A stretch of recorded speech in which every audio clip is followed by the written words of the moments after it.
అది నిజం కుదురుతుందా? ఎక్కడి నుంచో ఇతర దేశాల నుంచి వచ్చి ఇక్కడ షూటింగ్ చేయటం అన్నది, నేను మినిస్టర్గా, టూరిజం మినిస్టర్గా ఉన్నప్పుడు ఫిలిం టూరిజంగా ఇక్కడ ఎంతమంది ఆహ్వానించడానికి ఎంతో శ్రమ పడ్డాం, ఎంతో కష్టించాం. కానీ ఇక్కడ ఉన్నటువంటి అట్మాస్ఫియర్ కానీ ఎంకరేజ్మెంట్ కానీ ఆయా గవర్నమెంట్లు అంత లేకుండా ఉండటంతో అది అంత పూర్తి సఫలీకృతం కాలేకపోయాం.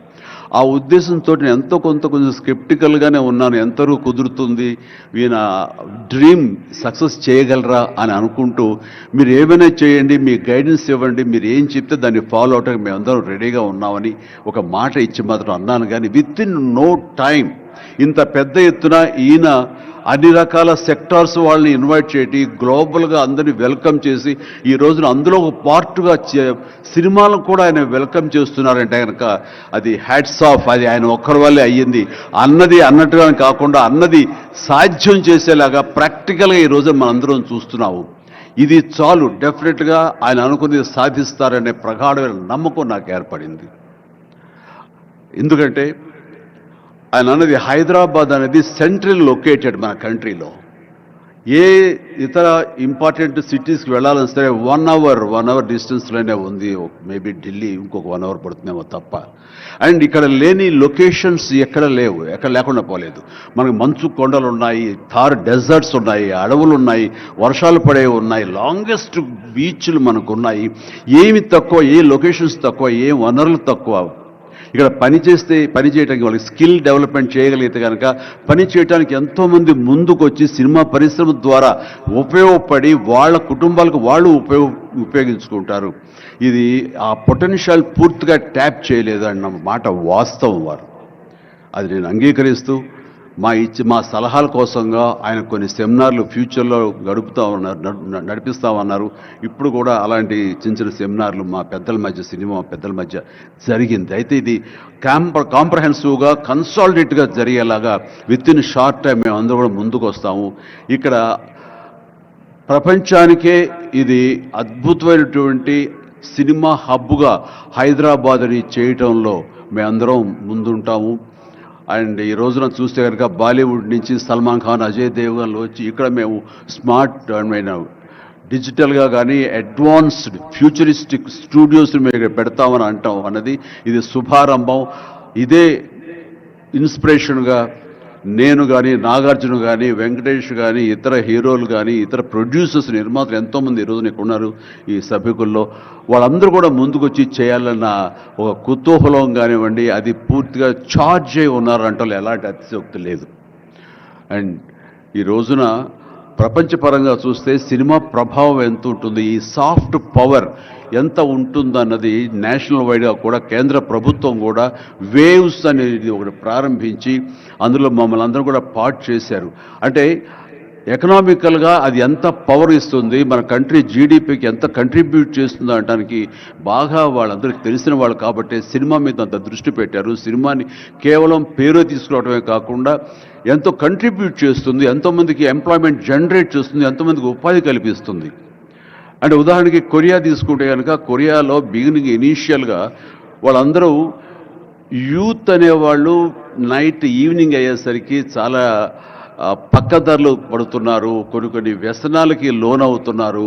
ఆ రకంగా యూత్ నిర్వీర్యమైపోతుంది. ఏం చేయాలంటాం వాళ్ళందరూ కలిపి వీళ్ళని ఎంటర్టైన్మెంట్ వైపు కనుక మనం డైవర్ట్ చేయగలిగితే, be it is music, be it is singing or films, ఇంకోటి ఇవన్నీ ఎంటర్టైన్మెంట్గా చేయగలిగితే కనుక వాళ్ళు ఆక్యుపై అయి ఉంటారు. తద్వారా వాళ్ళు ప్రోగ్రామ్స్ ఇవ్వగలుగుతుంటారు. వాళ్ళందరూ నిష్ణాతులయ్యి వాళ్ళ ఫ్యామిలీకి వాళ్ళు బాసటగా ఉంటారు. తద్వారా వాళ్ళ నుంచి జనరేట్ అయ్యి ఎంతో కొంత వాళ్ళు క్రైమ్ వైపు వెళ్లకుండా ఉంటారు. ఆ రకంగా క్రైమ్ రేట్ తగ్గించుకోవచ్చు అనే భావంతో కొరియన్ గవర్నమెంట్ స్టార్ట్ చేసింది. కానీ ఈ రోజున ప్రపంచపరంగా Korea K pop, K drama, K music అంటూ కొరియన్ వాళ్ళ ఎకానమీ, వాళ్ళ జీడిపికి ఎంతో కొంత కంట్రిబ్యూట్ చేస్తుంది. ఎన్నో బిలియన్స్ ఆఫ్ డాలర్స్ కంట్రిబ్యూట్ చేస్తుంది ఈ యొక్క సాఫ్ట్ పవర్ మ్యూజిక్ అన్నది. అలాగే జపాన్ కూడా యానిమే అని చెప్పేసి వాళ్ళు కూడా వాళ్ళ సాఫ్ట్వేర్, వాళ్ళ ఎంటర్టైన్మెంట్ సంబంధించి ఈ ఎంటర్టైన్మెంట్ యానిమేటెడ్ ఫిలిమ్స్ కూడా ఎంతో కొంత కంట్రిబ్యూట్ చేస్తుంది. అలాగా మీరు ఈ సినిమా ఇండస్ట్రీ మీద, సినిమా పరిశ్రమ మీద ఆల్ ఇండియా లెవెల్లోనూ, ఇంటర్నేషనల్ లెవెల్లోనూ ఇక్కడ కనుక వెల్కమ్ చేయగలిగి, వాళ్ళకి కావాల్సిన ఇన్ఫ్రాస్ట్రక్చర్ కనుక మీరు ఇక్కడ ప్రొవైడ్ చేయగలిగితే, చేస్తానికి మీరు ప్రిపేర్ అయి ఉన్నారు, చేయగలిగితే కాదు చేస్తున్నారు. దానికి మా నుంచి పార్టిసిపేషన్ కావాలి. ఉదాహరణకి బట్టి గారు నిన్న అన్నారు, సో మన ముఖ్యమంత్రి గారు మీ అందరికీ కూడాను ఇక్కడ ఏమి కావాలి, ఎలాంటి ఇన్ఫ్రాస్ట్రక్చర్ కావాలి, ఏ రకమైన వసతులు ఏర్పాటు చేయాలి అని చెప్పండి అన్నప్పుడు నాకు వెంటనే స్పాంటైనియస్గా తోచింది, నేను వారితో పార్టిసిపేట్ చేస్తాను. ఇక్కడ స్కిల్ డెవలప్మెంట్ కోసంగా మనకు కొన్ని ఇన్స్టిట్యూషన్స్ పెట్టాలి. అది డ్రైవర్ల దగ్గర నుంచి, మేకప్ మెన్ల దగ్గర నుంచి, కాస్ట్యూమర్స్ దగ్గర నుంచి, ఒక ఎడిటింగ్ దగ్గర నుంచి, సౌండ్ సిస్టమ్ దగ్గర నుంచి, కెమెరామెన్లు, డిఓపీలు అండ్ యాక్టింగ్ సంబంధించిన స్కిల్స్ కానివ్వండి, అలాగే డైరెక్షన్ కానివ్వండి, వాట్ నాట్, ఎన్నో ఈ ఇండస్ట్రీలో ఎన్నో శాఖలు ఉన్నాయి.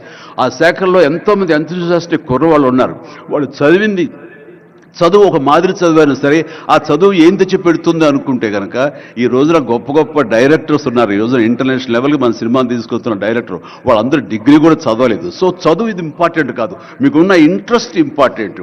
ఆ ఇచ్చేటువంటి గవర్నమెంట్ ఆఫ్ తెలంగాణ ఈ రోజున మనకి ఇస్తున్న ఈ అవకాశాలను సద్వినియోగం పరుచుకుని మీరందరూ కనుక రాగలిగి ముందుకు వచ్చి ఈ యొక్క ఇన్ఫ్రాస్ట్రక్చర్ సంబంధించి వీళ్ళు ఇచ్చిన ఫెసిలిటీస్ని వినియోగించుకుంటూ స్కిల్ డెవలప్మెంట్ ముందు చేసుకోగలిగితే కనుక మీరు ఎక్కడికి వెళ్ళినా సరే, వాళ్ళు ఎంతోమంది వెబ్ సిరీస్ తీస్తున్నారు, అలాగే టీవీ సీరియల్స్ తీస్తున్నారు, సినిమాలు తీస్తున్నారు, పెద్ద సినిమాలు తీస్తున్నారు, చిన్నవి తీస్తున్నారు. అలాగే ఈ రోజున కేవలం స్క్రీన్ మీదే కాకుండా మొబైల్కి సంబంధించినటువంటి సినిమాలు కూడా చాలామంది తీయటానికి సమాయత్తం అవుతున్నారు. ఇది ఫ్లిప్ అని ఇంటర్నేషనల్గా వస్తుంది. ఇప్పుడే మహేంద్ర గారు నాతో మాట్లాడుతూ ఈ వర్టికల్ సంబంధించిన ఫిలిమ్స్ 3 minutes నిడివి, అయితే 10 minutes మ్యాక్సిమం 10 minutes నిడివి ఉన్నటువంటి సినిమాలు మనం చేయగలిగితే అది ప్రతి వాళ్ళ చేతుల్లో ఉండి అది వాళ్ళందరూ ఎంటర్టైన్ చేయగలుగుతుంది. దానివల్ల ఎంతో ఎకానమీ మనం డెవలప్ చేయొచ్చు, ఎంతోమందికి ఉద్యోగ అవకాశాలు ఇవ్వచ్చు. నేను దాన్ని ఇనిషియేట్ చేస్తానంటూ మహేంద్ర గారు చెప్తూ వచ్చారు. సో ఇవన్నీ కూడా ఇది సాదాసీదాటువంటి కాదు. సినిమా ఏదో ఆడుతుంది, 2 రోజులు డబ్బులు తెచ్చి పెడుతుంది, వాళ్ళు ఏదో మిగుల్చుకుంటారు కోట్లు అంటే తేలిగ్గా చూడదు. దీని వెనకాల చూస్తే కనుక లక్షలాది మంది యూత్ ఈ అవకాశం సద్వినియోగపరుచుకుని అభివృద్ధిలోకి రావచ్చు, పేరు ప్రఖ్యాతులు సంపాదించవచ్చు. తద్వారా ఇన్ రిటర్న్ మీరు కూడా ఈ కంట్రీకి, మన తెలంగాణకి మీరు ఎంతో కొంత ఎకనామికల్గా మన గ్రోత్ అవడానికి ఆర్థికంగా కూడా మీ సపోర్టు లభిస్తుంది. ఇది మ్యూచువల్లీ రిసిప్రోకల్. కాబట్టి ఈ రోజున ఇక్కడ స్టూడియోకి స్థలాలు ఇస్తామంటున్నారు. స్కిల్ డెవలప్మెంట్కి కావాల్సిన క్లాసెస్, కావాల్సిన ఫ్యాకల్టీస్ కనుక అధ్యాపకులు మనం తెచ్చుకుంటే వాళ్ళ ద్వారా ఎంతోమంది ట్రైనింగ్ ఇచ్చిన వాళ్ళం అవుతాము. ఇది సద్వినియోగపరచుకోండి. దీని మీద మన ఇండస్ట్రీలో పెద్దలు కూడా సీరియస్గా ఆలోచించండి. దీని మీద నేనైతే సీరియస్గా తీసుకున్నాను, వారితో అదే అన్నాను. మీరు ఒక సెమినార్ లాంటిదో లేకపోతే చిన్న క్లోజ్డ్గా మీరందరూ నాకు ఇన్వైట్ చేయగలిగితే కనుక, ఇలాంటివి ఏమైనా సదస్సులు మాకు చిన్న ఎత్తులో సినిమాకు సంబంధించి మీరు చేయగలిగితే కనుక మేమందరూ దీన్ని మరింత ముందుకు తీసుకువెళ్ళి మీ కళ ఏదైతే ఉందో, మీ బ్రెయిన్ చైల్డ్ ఏదైతే ఉందో దాన్ని ముందుకు తీసుకెళ్ళి ప్రపంచం మొత్తం ఎంటర్టైన్మెంట్ రంగానికి సంబంధించి ఈ తెలంగాణ వైపు, ఈ హైదరాబాద్ వైపు మనం చూసేలాగా చేయగలుగుతాం. చేస్తామన్న ధైర్యం నాకుంది, భరోసా ఇస్తున్నాను. నా వంతు కృషి నేను చేస్తాను. నా ఈ అవకాశం ఇచ్చేందుకు ధన్యవాదాలు మా ముఖ్యమంత్రి గారికి, అలాగే ప్రతి ఒక్కరికి నా హృదయపూర్వక ధన్యవాదాలు మరొకసారి తెలియజేస్తున్నాను, ముగిస్తున్నాను. జై తెలంగాణ, జై హింద్.